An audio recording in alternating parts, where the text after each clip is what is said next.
Hi everyone, welcome to this session. We're doing a question and answer session. I've got my friend here, Amanda Bowden.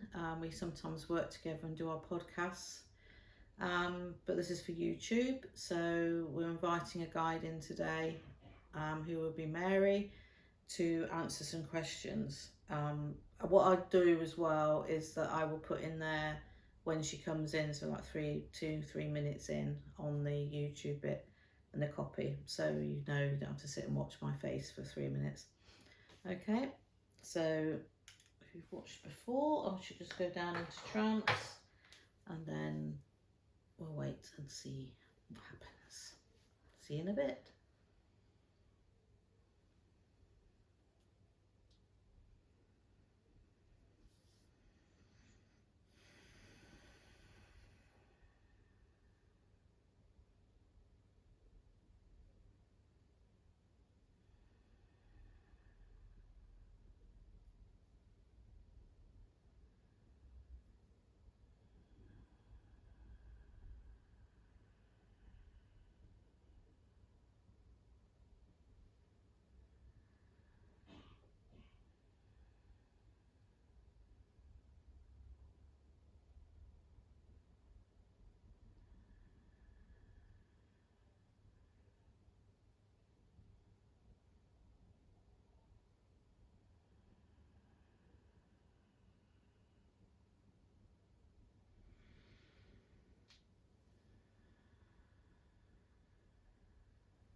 Hello.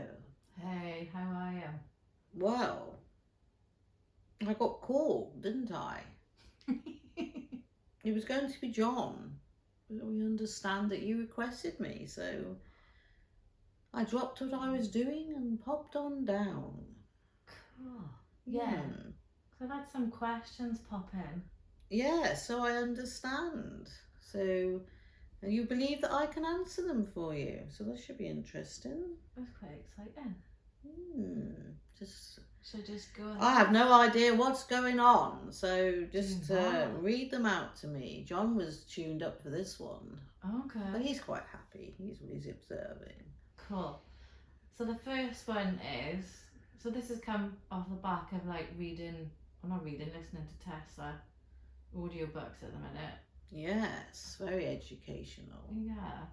I just wanted to know, if do we each have an individual timeline, and is there a timeline for the masses, if that makes sense? Yeah, so collective is one. Oh, where do we start with this one? Got quite a lot of hilarious laughing going on around me. They find this all very entertaining. Here's Mary trying to answer a question. Where does Mary start? They're going. Well, we'll start at the beginning. So you are an ethereal light body being floating out in the ethos, living in existence in a collective. And one day you decide you're going to incarnate on Earth. You're going to link up with a beautiful being, which is going to be a physical, ascended celestial being or a light being. And that would be the higher self, the guiding light for this communion on Earth. That is part of the start of that multi-timeline of that Earth life. Then plans are set. What is the purpose of this life? Why are you going to be here? Why are you even bothering coming to Earth? We say to ourselves. So there's got to be good reason, hasn't there? Spiritual learning, enhancing Earth's ascension. There's always purpose behind the existence.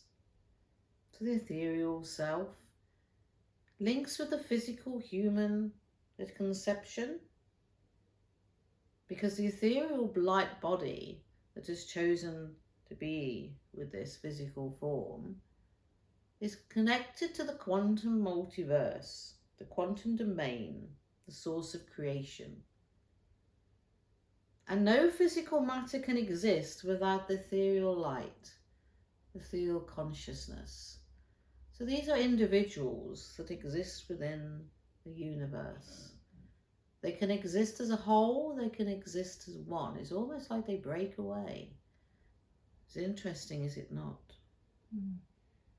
So when the life is formed on Earth and it starts to grow, the higher self is sitting there waiting, and a reflection of soul comes from the higher self, not the ethereal.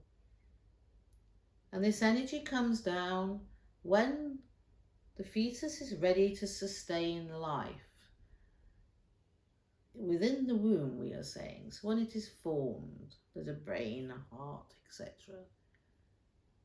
And it is slowly brought in and built up over the years once the child is born. To the moment, so this ethereal light that has chosen to be with you has a multiverse timeline of its own.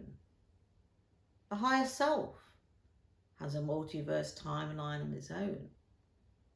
The physical life that is starting to emerge and be born on Earth has a physical timeline of its own. So now you have three merging together. Interesting, is it not? It forms one for that Earth life. But the human, if they are ascended enough and empathic enough and have that sixth sense working as it's oiled up and ready to go, might sense it has other facets in its life. It might sense it's been somewhere else or other experiences, but not really understand what that is. And that's because you're connecting to these other timelines of the ethereal and the higher self. Multiverse. So you become one, but separate. Mm. So the individuals living their individual multiverse existence, but they come together for the Earth life. So that's three of you together. And as we move forward on the Earth life, the future is not set in stone. So I came to you now, as you probably know from the other videos that we've watched, for those listening, if I came and tuned into Amanda's life now, it would be, I could foresee a future based on the moments of connection. But if I came back in 6 months and she'd made decisions, perhaps not quite how we thought, the timeline would be seen differently. So we say to you, are there several timelines that run alongside each other of her life? She exists in other places as well. How is this possible, I hear you say?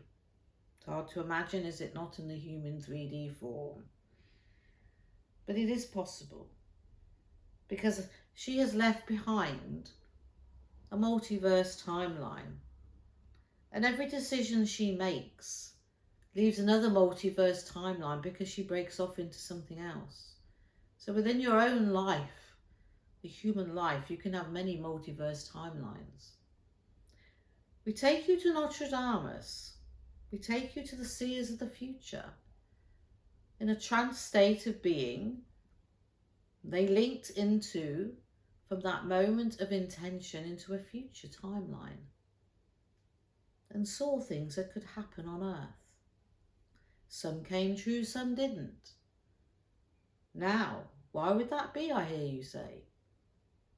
That is because there's many multiverse timelines, and it might be the prediction of a third world war did not happen in yours when it was predicted, but it's happened in another. So he could then look 6 months on and look at that same prediction, but it could be in another timeline, further on or sooner. But he never looked twice, he only looked once. So that is why many prophets have predicted same events, and they've been in different times, different months, different years.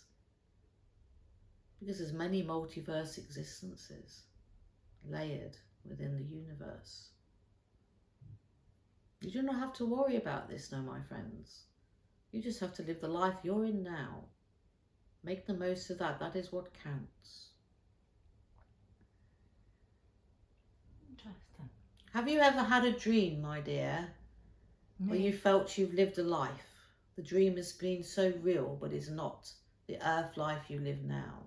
Yeah. That is a multiverse connection. That is you connecting to another existence of yourself. Okay. So I got here is, as we do move forward on these timelines, do the old ones kind of collapse as the new ones form?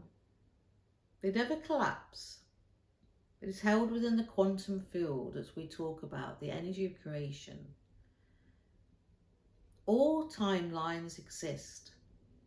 So as you move on your multiverse timeline, your personal line, you have had choices to make. Could we say that when you haven't made that choice, you've gone that way? But actually, this choice has been made as well, and you've gone that way as well, and you've existed in two timelines. That is feasible. But you would never know. There is an existence beyond your understanding. And you think about this.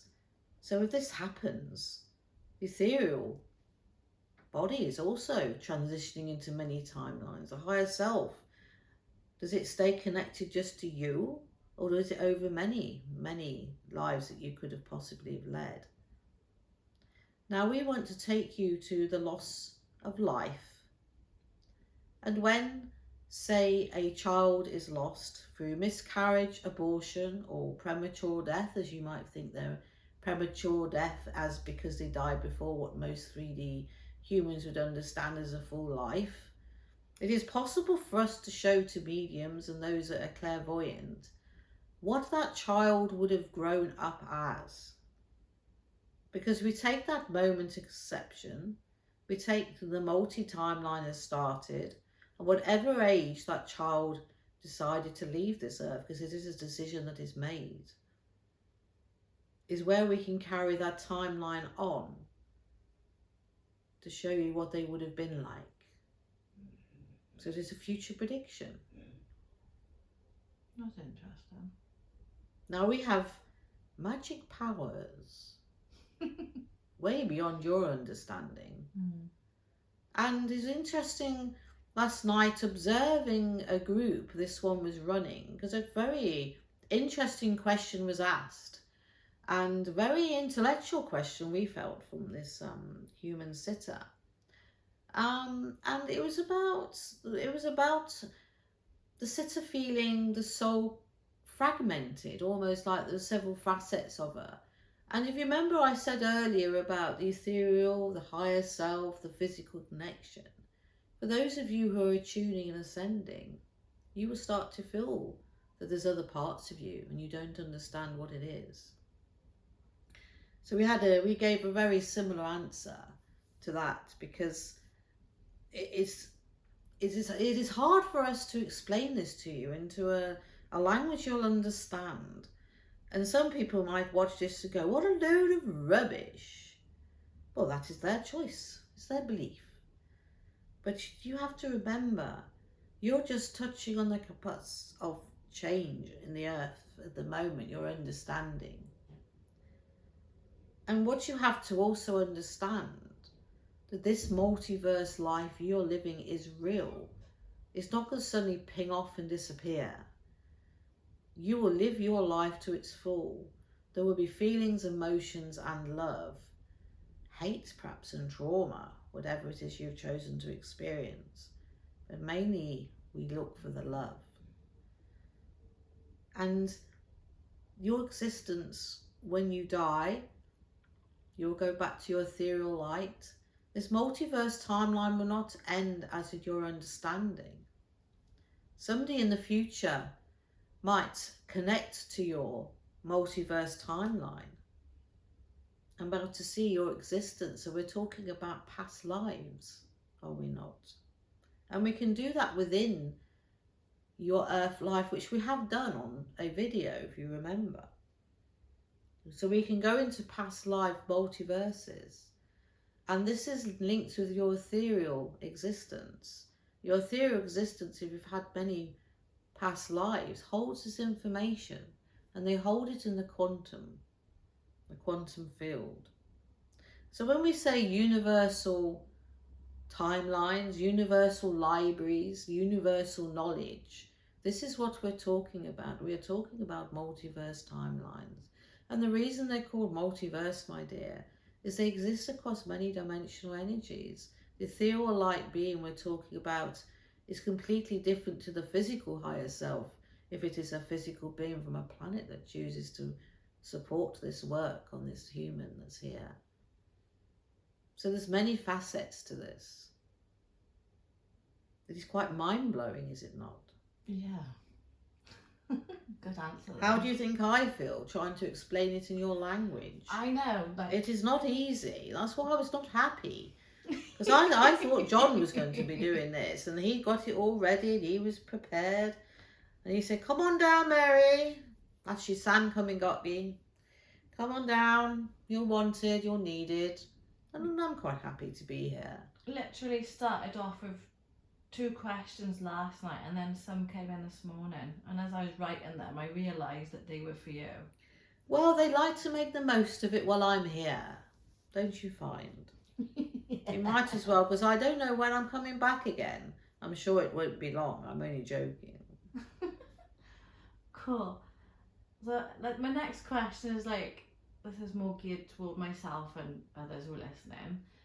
So, people who are referred to in like the 3D language as Asperger's, do they already have quantum brains and learning how to use them in the physical body?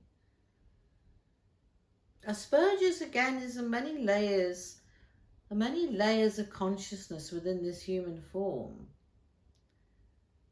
A brain that is not, as you'd understand, as normal. Interesting, is it not? And what you have to understand with these elevated starseed children that are coming in, all being labelled in the human form, which we can understand from your perspective of understanding, is they are cellular structure changing. So yes, you are right, the brain is altering.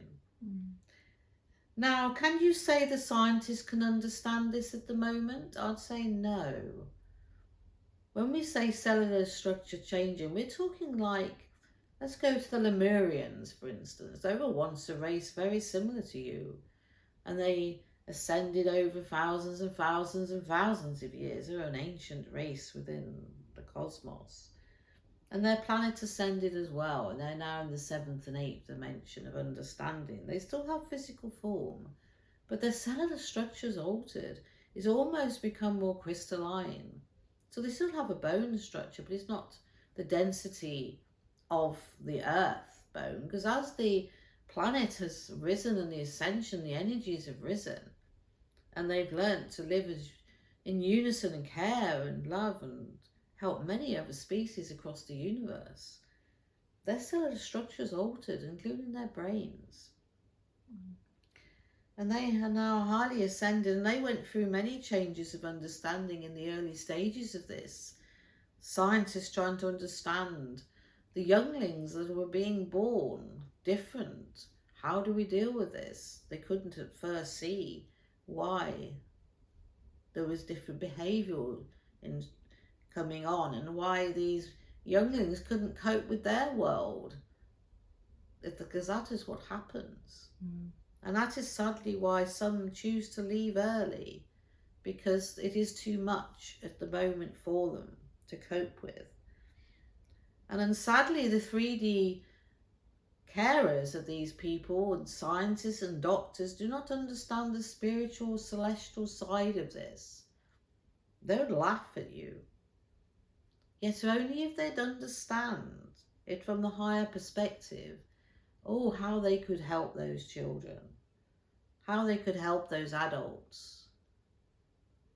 And of course, the adults themselves are living in a 3D reality, and they have to try and fit themselves into these boxes of society and ways people think in your 3D reality and cope with it. And this is not easy. And there's different grades of it, isn't there? Like all of it, all the spectrums vary. That's because some of the younglings born here, or you call them children, are coping better because each time there's a new generation comes in. So it's actually not a new generation as waiting for grandma, mother, child. Each wave of child that's born in the more elevated states, which is every day if you think about it. So we have a wave one day, a wave the next day, a wave the next day. That is, each time we bring them in, we try to adjust it because we learn from the previous bunch over the last few years, if that makes sense in your language. Perfect sense. Did that answer your question? Yeah, absolutely. Thank you. So I got, how can we develop our skills to astral travel and project consciously? Well, you have. What? You do it. You just don't know.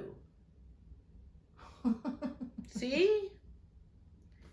So, how shall I explain this one, John? I bet you laugh at us, and you know, sometimes. Well, I find it quite frustrating because it's all there. It's there in front of you. And I suppose I shouldn't be so arrogant in my ways, but I am. It's who I am.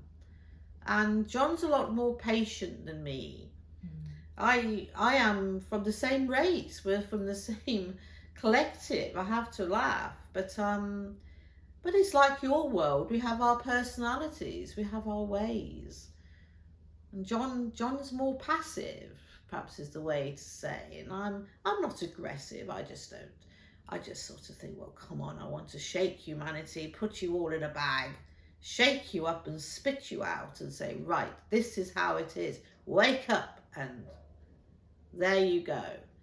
But I know, and I have to learn this, that it's going to take many, many, many years.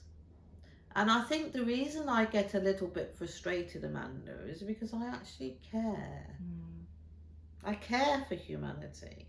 I can see your potential, and it frustrates me in the way for your understanding. I don't go around stamping my feet and slamming doors where I am because there aren't any. I just think, oh, come on, you know. So what I mean by you do it, most humans, your ethereal part of you is what travels. Your ethereal self is connected to your subconscious, your conscious brain. It is connected to every cell of your body, your feelings and your emotions. And it often travels to seek what is needed for the human journey. So it could be healing or knowledge. Your guides also bring this in different ways, like through channeling, for instance. But many of you will travel when you are sleeping without awareness of this because you are not here to be aware for that particular journey at that time. But what we are finding now and what we've brought into society is the awareness of astral travel.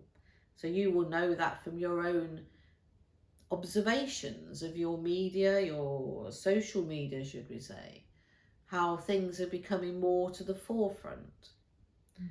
So astral travel is when the ethereal body leaves the 3D energy field, and the ethereal body travels through the 4D, which we know as the stepping stone, into the 5, 6, 7, 8, 9, 10.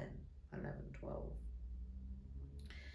And the ethereal body is very light, but because it's cocooned in the 3D energy on a daily basis, it has to transcend through the layers, not as easily as it would if it was not involved in this 3D reality at this time. So we see the fourth as the fourth dimension as a stepping stone for that ethereal body to say, right, great, left that 3D energy, let's get going, and off we go. And you'll be taken to places, because it is part of you, this is you we're talking about. You'll be taken to places of learning, or there might be some healing that's needed for this ethereal self, as well as the 3D self, the physical, the body. So a lot of this goes on. Some of you might recall and think, oh, I remember this dream. I was on some planet somewhere. Have I been watching too many Star Trek movies? Did I eat some cheese late at night? It's these sort of thought processes that go through your minds because you can't quite comprehend what you're being shown. And this is the issue we have. This is why many of you don't know you do it, because it is too much for you to understand.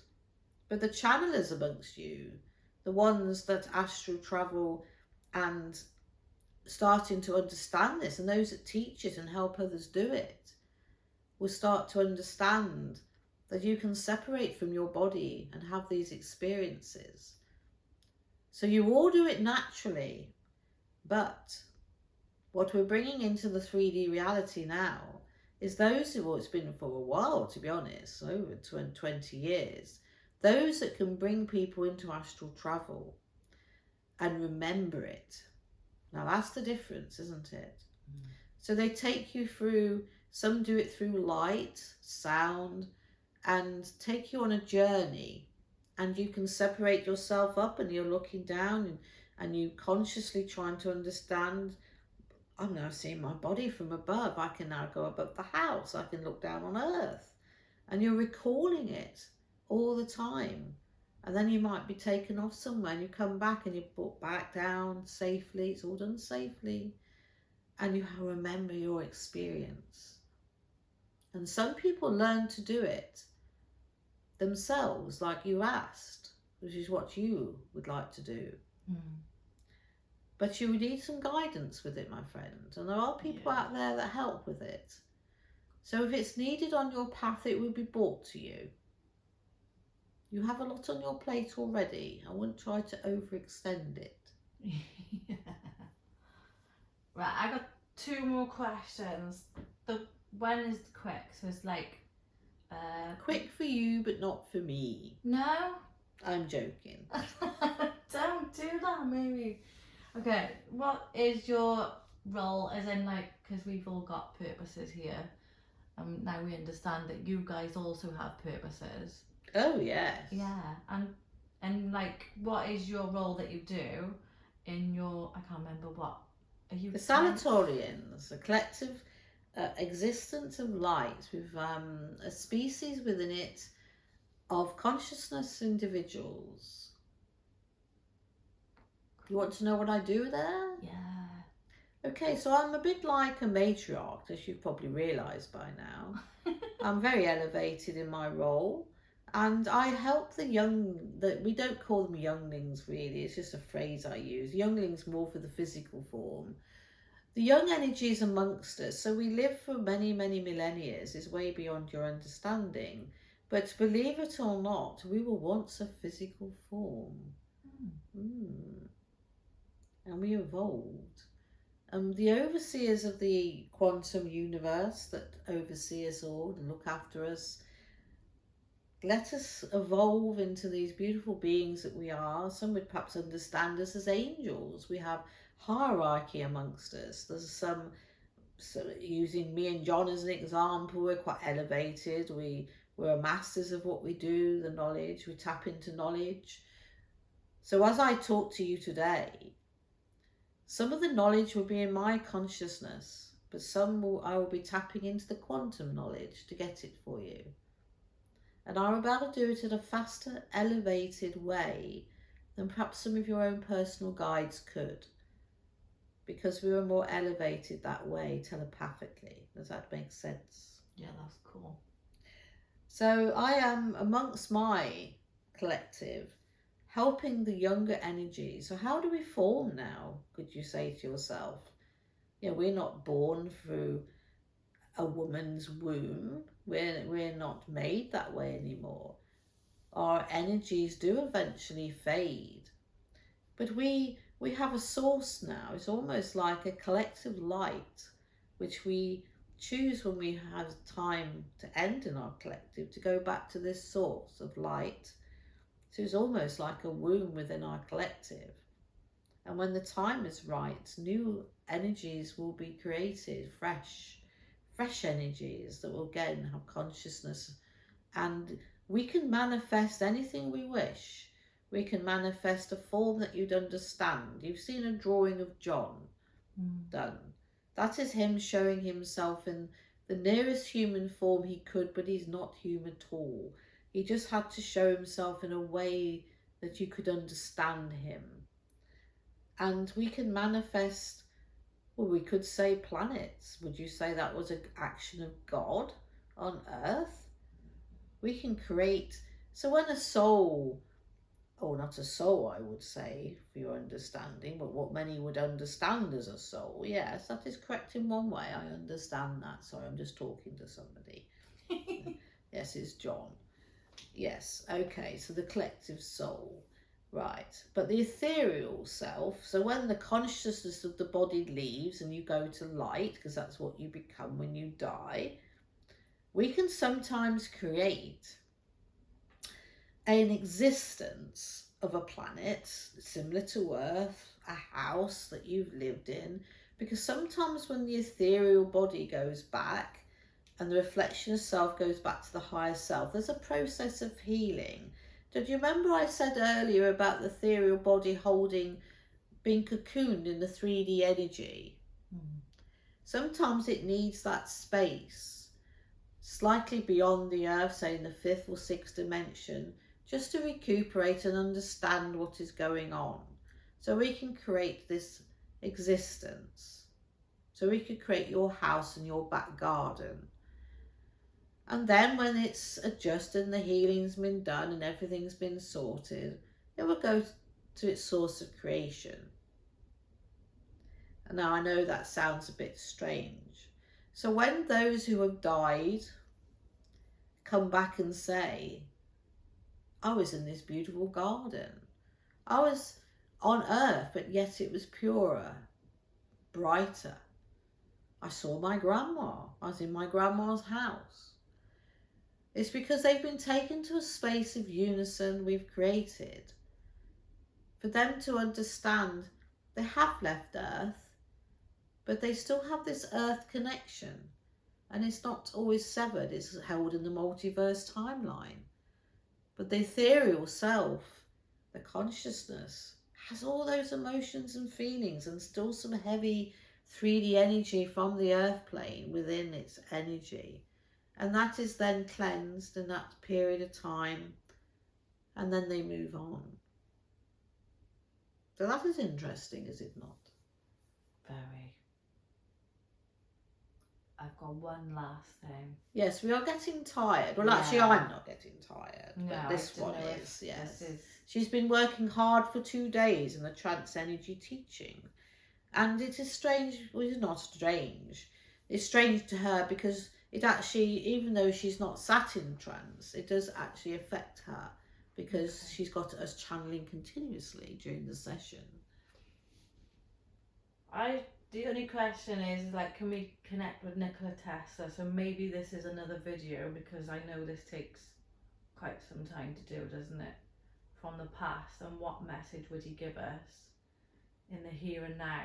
And did he know about his guides around him? Several questions in one, my dear. Yeah. You are naughty. You make me laugh. I would say this at another time, if you do not mind. That's what I'm thinking. Yes. I would say to those on earth, read his autobiography, read about this man. Because oh my, if only the humans at the time, and there were many that did support his work, but wouldn't your planet have been a different planet? And there's those amongst you now in this day that have created his work and still try now. But as you know, with your society, if you have free energy, it'll break down because there's so much money involved around your gases, your fuels. Imagine wireless technology, not needing to plug anything in. Vehicles travelling around the world at 350 miles an hour. No fuel needed.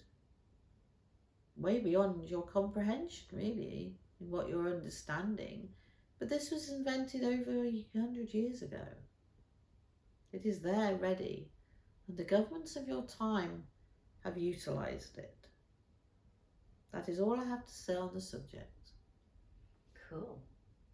Well, thank you. It's been a pleasure. Yeah, it's been really interesting. I shall go back to my collective now and get on with what I was doing. I'm sure they're all waiting for me. It won't be much time in our frame, if you understand me. Yeah. Thanks, Mary. It has been a pleasure. John says hello. Hey, John. He just wants to give you a message. It'll come through me. Okay. Is that all right to record it? Yeah. He's saying that you're doing well, my friend. And he feels you have more clarity. Yeah. But don't overload your brain. Yeah, I got that this morning. So offload it all onto paper. Yeah. Clear your head and move on. Because it would all fall into place when it needs to fall into place. Yeah, I've bought a diary. But we appreciate your curiousness. They enjoy it. Okay. Your guides. But they get overexcited as well. So Yeah. they need to learn from what I'm seeing. But that's John's going to help with that. Okay. Thank you. Yes. Well, greetings to all that listened. I hope you enjoyed it, and I shall see you again, I'm sure. I know, should I say.